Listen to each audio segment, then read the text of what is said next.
Eh bien bonjour et bienvenue sur l'espace dédié au site mécaniqueuniverselle.net, le site qui s'efforce de démontrer que l'humanité dans son ensemble évolue vers son ultime perfection.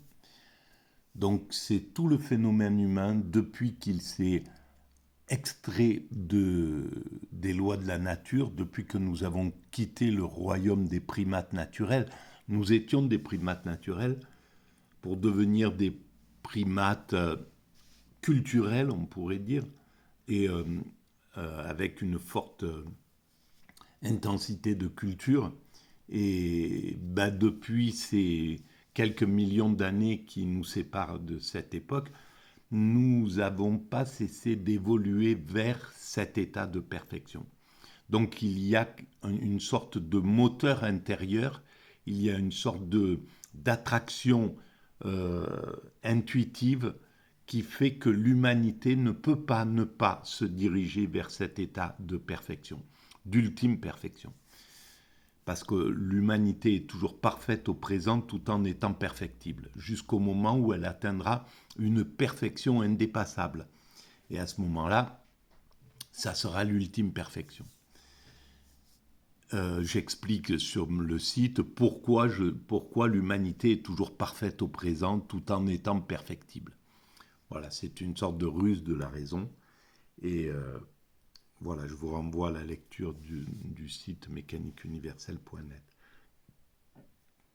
Et donc, nous allons vers cet état de perfection. On construit ce paradis, en somme, terrestre pour nos frères humains, pour nos enfants qui viendront après nous. Hein.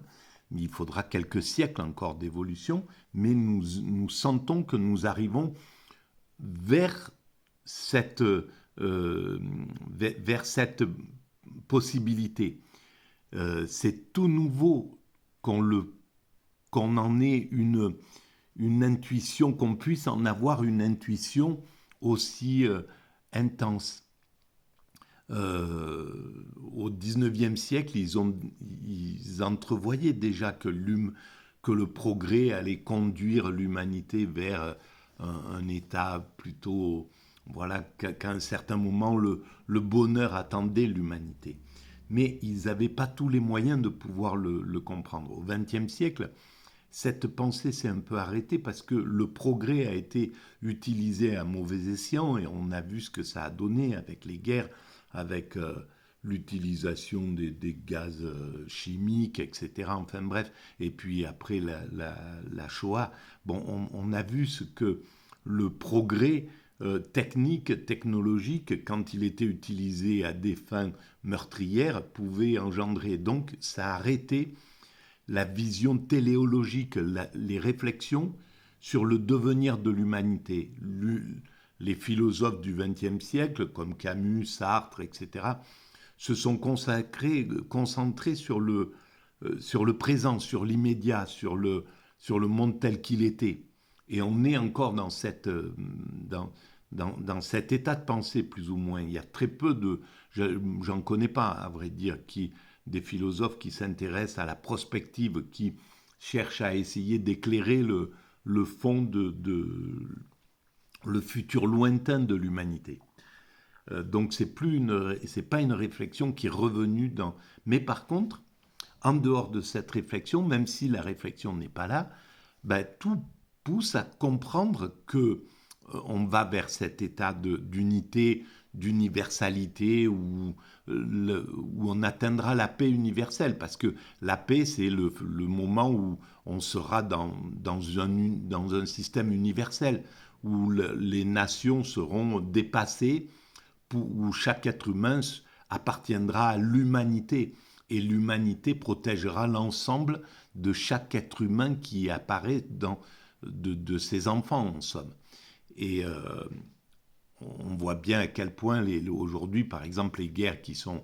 C'est pour des questions de territoire, de nationalisme, voilà, d'identité, de communautarisme, etc. Et tout ça, ça sera dépassé. Mais il faudra effectivement plusieurs siècles encore d'évolution pour faire migrer cette mentalité, la mentalité nationaliste, communautariste, etc., vers une mentalité universelle et fraternelle, etc. Mais on ne peut pas ne pas y aller. Voilà, tant que le nationalisme, tant que le communautarisme, les appartenances particulières, claniques, religieuses, etc., posent un problème de violence, eh bien, l'humanité travaillera pour réduire ça de siècle en siècle, de décennie en décennie. On travaillera à cela jusqu'à ce qu'on parvienne à l'anéantir. Et donc voilà, c'est une sorte d'obligation, on est dans un mécanisme, inclus dans un mécanisme qui nous conduit à ça et on ne peut pas y échapper. Voilà ma théorie et voilà ce que j'essaie de démontrer de manière rationnelle. Alors, j'utilise comme un peu alibi des émissions de radio, par exemple, de temps en temps. Là, j'ai commencé la lecture et les commentaires ou les digressions sur une vidéo qui est avec philosophie, c'est une émission de France Culture qui était consacrée à l'ombre et la lumière. Dans la partie 4, la métamorphose de la lumière est-elle suffisante pour... Alors, je ne sais plus quel est le... Mais bon, je lance la vidéo et je commente. Voilà comment je travaille sur YouTube. Après, il y a ma théorie qui est écrite et c'est autre chose. Mais là, c'est pour les vidéos. C'est pour ça que il me paraît que peut-être ce qu'on appelle les Lumières, c'est-à-dire la connaissance, sapere aude, comme dit Kant, ose savoir par toi-même, etc. Au fond, alors, on en trouve beaucoup plus le fondement. C'est peut-être pas le bon, ça. Qu'est-ce que c'est que ça? Alors, avec philosophie, où est-ce qu'on est sur ça? Médecine. Karl Marx, ça, c'est la vidéo que j'ai fait. L'ombre et la lumière. Ben si, c'est pourtant ça. Hein. La part de l'ombre. Bon, ben ça a l'air d'être ça. L'ombre et la lumière. On va voir si ça parle bien de... Oui, c'est bien ça. Donc allez, on continue. Et le geste fondateur dans la philosophie classique, enfin du XVIIe siècle, cartésienne, pascalienne, spinoziste, là-dessus je crois qu'il n'y a pas beaucoup de différences. Il y a une opposition, disons, on met en parallèle Platon et Descartes. Voilà, dans la lumière, l'idée de la lumière et de l'ombre. Importante qu'au siècle suivant où ça joue le rôle au fond d'une arme de guerre, un peu d'un cri de guerre plutôt que d'une injonction à la fois épistémologique et métaphysique. Et je découvre en même temps que j'écoute. À nos auditeurs que la semaine prochaine, nous leur proposerons une série sur Emmanuel Kant pour fêter son 300e anniversaire et que précisément cette question de ce que sont les Lumières a beaucoup agité Kant et nous agitera beaucoup. Donc nous reviendrons là-dessus. Anne Merker, j'aimerais votre réaction quand même.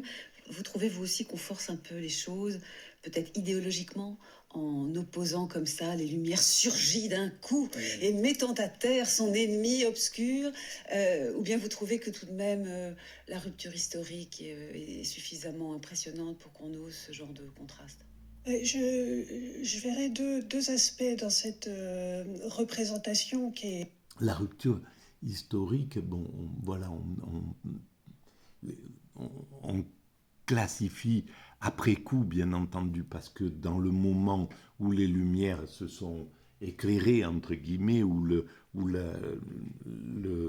phénomène des philosophies des Lumières se sont mis en route, c'est pas quelque chose de brutal, ça s'est fait lentement et c'est un passage.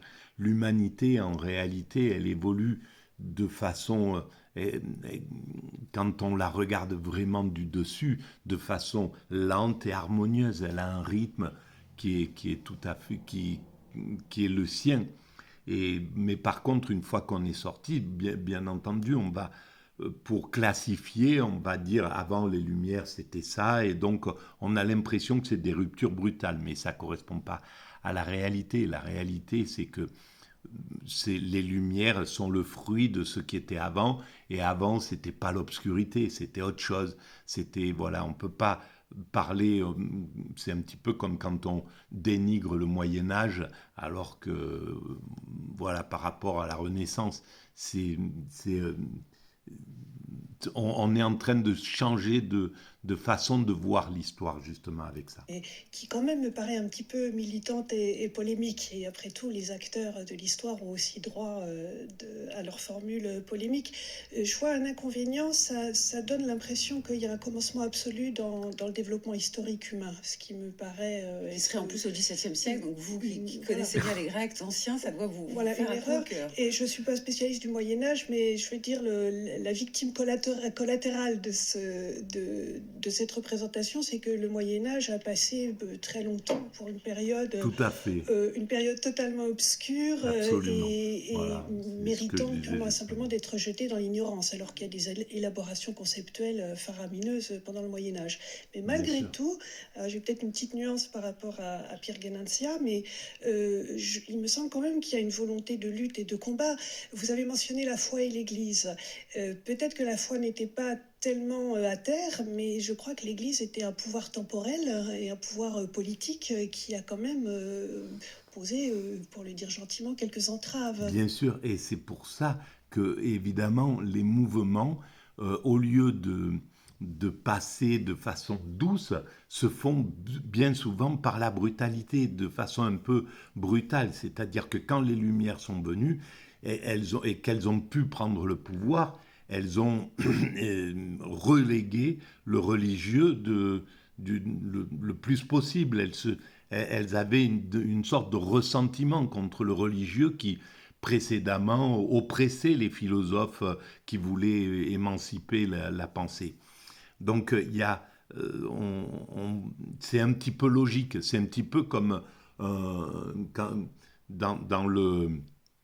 un adolescent qui va faire une crise d'adolescence, qui va s'opposer à son père, mais c'est parce qu'aussi le père, au lieu d'offrir les moyens de passer en douceur pour l'adolescent, de prendre le pouvoir en douceur pour lui laisser une place, ben, il va brimer un petit peu son enfant, il va l'empêcher de passer, et donc ça va se passer par la violence. Il va falloir tuer, entre guillemets, le père pour pouvoir passer. Voilà, mais ça veut dire que le père ne laisse pas non plus passer l'enfant. Donc il y a une responsabilité du père aussi dans cette évolution. Et là, c'est pareil.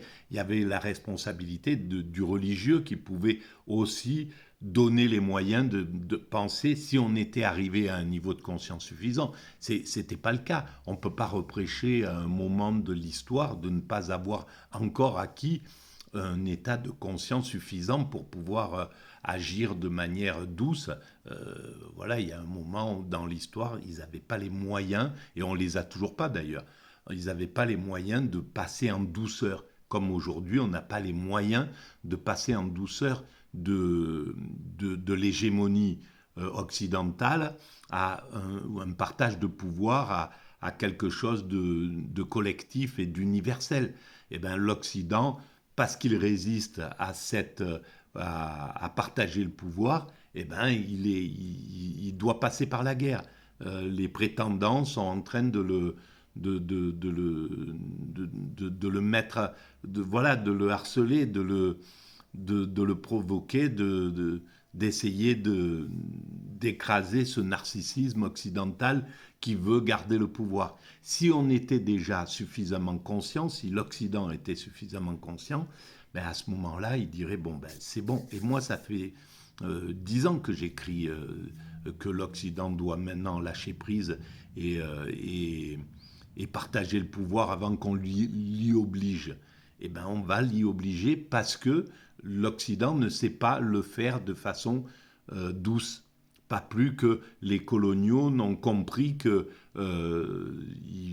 auraient pu partager le pouvoir et rester et les pieds noirs, ils auraient pu rester très certainement en Algérie ou dans les colonies, dans ce qui étaient les anciennes colonies, s'ils avaient accepté de se fondre, de perdre leur hégémonie, de perdre leur pouvoir et de rester dans la fraternité et de devenir juste des éléments ordinaires du pays. Voilà, et donc fraternel aussi. Donc, avec un mea culpa en disant bon ben voilà, on vous a oppressé, maintenant c'est fini, on a compris, etc. Est-ce que vous voulez bien nous accepter? Voilà, un système intelligent, quoi, conscient. Ben, on aurait évité les guerres d'Algérie et les guerres, etc.